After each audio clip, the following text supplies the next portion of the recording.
and welcome back to my channel Pakis Tutorial. আজি মই তোমালোকলৈ লৈ আহিছো এটা নতুন chapter Going Place by A.R. Burton. So storyটো আৰম্ভ নকৰাৰ আগতে মই কৈ লওঁ যে এই storyটোত তিনিটা থিম আছে. First to হ'ল adolescent fantasizing, second to হ'ল hero worship আৰু third to হ'ল no use of building castles in the air. যিহেতু কৈছো যে এই storyটোত তিনিটা থিম আছে ইয়াৰ লগতে কওঁ যে এই ষ্টৰীটোৰ মেইন ক্যাৰেক্টাৰ হিচাপে আছে সোফি আৰু সোফি এজনী ছোৱালী এণ্ড শি ৱাজ এ ড্ৰে ড্ৰিমাৰ তাই দিনতে সপোন দেখি থাকে যেটো মানে তাই নিজে পাহৰিয়ে যায় যে তাই এটা ৰিয়েল ৱৰ্ল্ডত আছে তাই নিজে বনাই লয় কিছুমান মানে এনেকুৱা কিছুমান ড্ৰিম বনাই লয় যিবোৰ কেতিয়াও ৰিয়েলত হ'ব নোৱাৰে আৰু সেইবিলাককে লৈ মানে তাই দিনটো মগন হৈ থাকে আৰু কাৰো কথা নুশুনে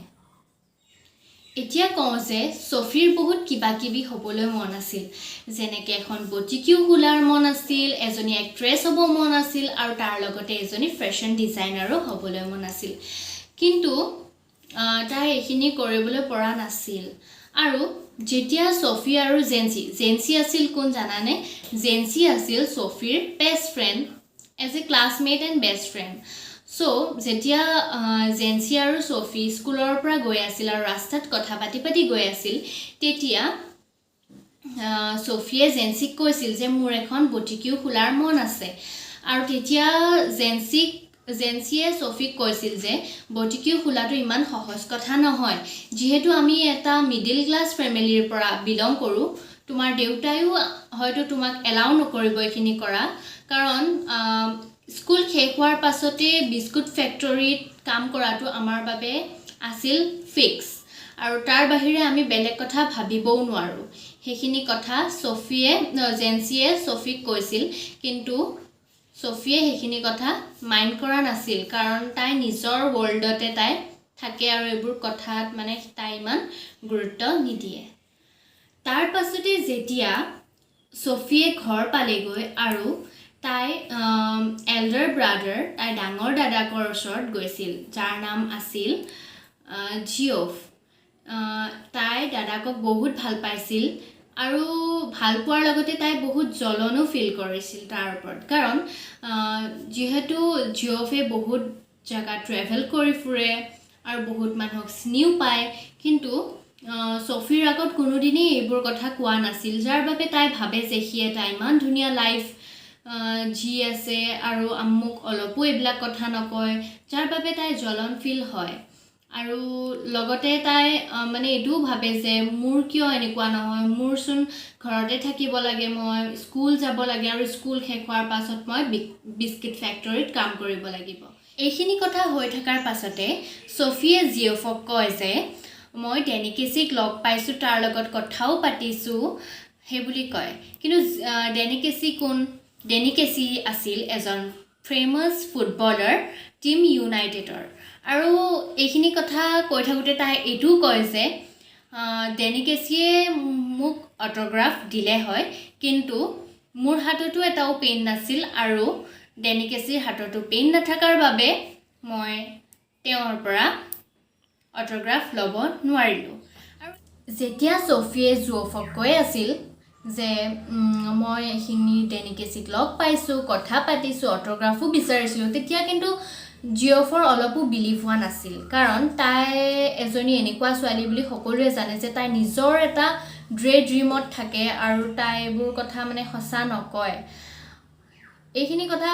যেতিয়া গম পালে জিঅফে গৈ পেলাই দেউতাকক ক'লে যে দেউতা শুনিছেনে সোফিয়ে বোলে ডেনিকেসিক লগ পাইছে আপুনি জানেনে কথাটো তেতিয়া দেউতাকে সোফিক মাতিলে আৰু ক'লে যে তুমি এইবোৰ মিছাকে নকবা কেতিয়াবা এইবোৰ কথাই তোমাক বহুত ডাঙৰ প্ৰবলেম আনিব পাৰে এইখিনি কথা ক'লে আৰু কিন্তু তাৰ পাছতো কিন্তু সোফিয়ে এইবোৰ কথা মনত নললে আৰু মানে তাই মানে এনেকুৱা এজনী ছোৱালী যি মানে নকক তাই কেতিয়াও মনত নলয় তাই নিজৰ ড্ৰিমতে সদায় মগন থাকে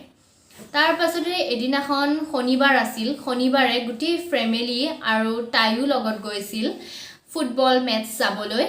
আৰু তাত আছিল তাইৰ ফেভাৰিট প্লেয়াৰ আৰু হিৰো বুলিয়ে ক'ব লাগিব সিও আছিল ডেনি কেচি আৰু সেইদিনাখন তাই যোনদিনাখন মানে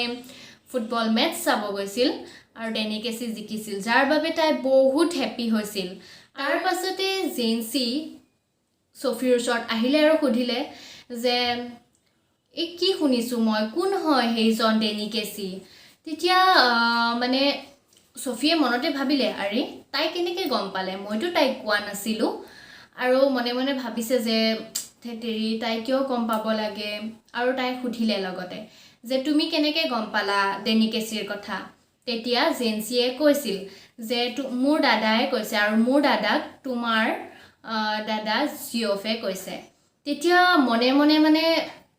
ছফিৰ ইমান খং উঠিছিল যে এইটো কথাটো আছিল মোৰ আৰু দাদাৰ ভিতৰতহে কিন্তু দাদাই কিয়নো বেলেগক ক'ব লাগে আৰু জেনচিয়েটো গম পালে তাই এজনী এনেকুৱা ছোৱালী যোনজনীয়ে এটা কথা গম পালে গোটেই মানে ওচৰ চুবুৰীয়াক জনাই দিয়ে এইখিনি কথা ভাবিয়ে মানে তাইৰ বহুত খং উঠিছিল মনে মনে এইখিনি কথাই পাতি থাকোঁতে ছফিয়ে আৰু এটা কথা গম পালে যে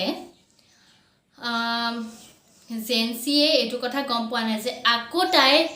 ডেনি কেচিক লগ কৰিব গৈ আছে বুলি আৰু তাইৰ পৰা যে অট'গ্ৰাফ ল'ব বুলি সেইখিনি কথা গম নাপায় আৰু তাই মনতে ভাবিছিল যে থেংক গড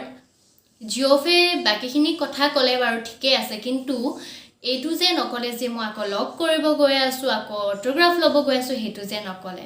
আৰু এইবোৰ কথা হৈ তাই ঘৰলৈ যাবলৈ ল'লে আৰু ঘৰলৈ যোৱা সময়তে তাই মানে ৰাস্তাৰ কিনাৰতে এটা কেনেলৰ ওচৰত এখন কাঠৰ বেঞ্চ দেখিলে আৰু তাইৰ যিহেতু সেই কাঠৰ বেঞ্চখন সৰুৰে পৰাই বহুত প্ৰিয় আছিল আৰু তাই তাত মানে সেইখিনি ঠাই বহুত ভাল পায় আৰু তাই তাত বহি পেলাই মানে আকৌ মানে ৱাণ্ডাৰিং কৰি আছে যে ডেনি কেচি আহিব আৰু কিমান ভাল লাগিব ন এইখিনি প্লেচতে আমি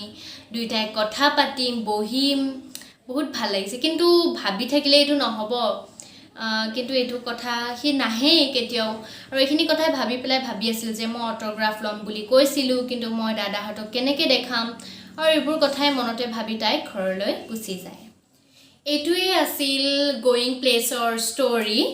আশা কৰিলোঁ তোমালোকৰ ভাল লাগিল আৰু হিৰো ৱৰ্কশ্বপিং যিটো সেইটো চাগে সকলোৰে আছে ন চবৰে চাগে ভাল লাগে মানে কোনোবা এক্ট্ৰেছ বা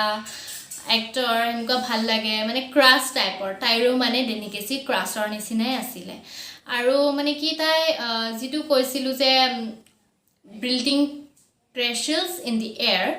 এইটো মানে কি আৰু নোহোৱা কথাটো তাই মানে ভাবি থাকে ৰিয়েল ৱৰ্ল্ডত যিটো হৈ থাকে তাই সেইটো নেভাবে যিটো হ'ব নালাগে সেইখিনিহে ভাবি থাকে আৰু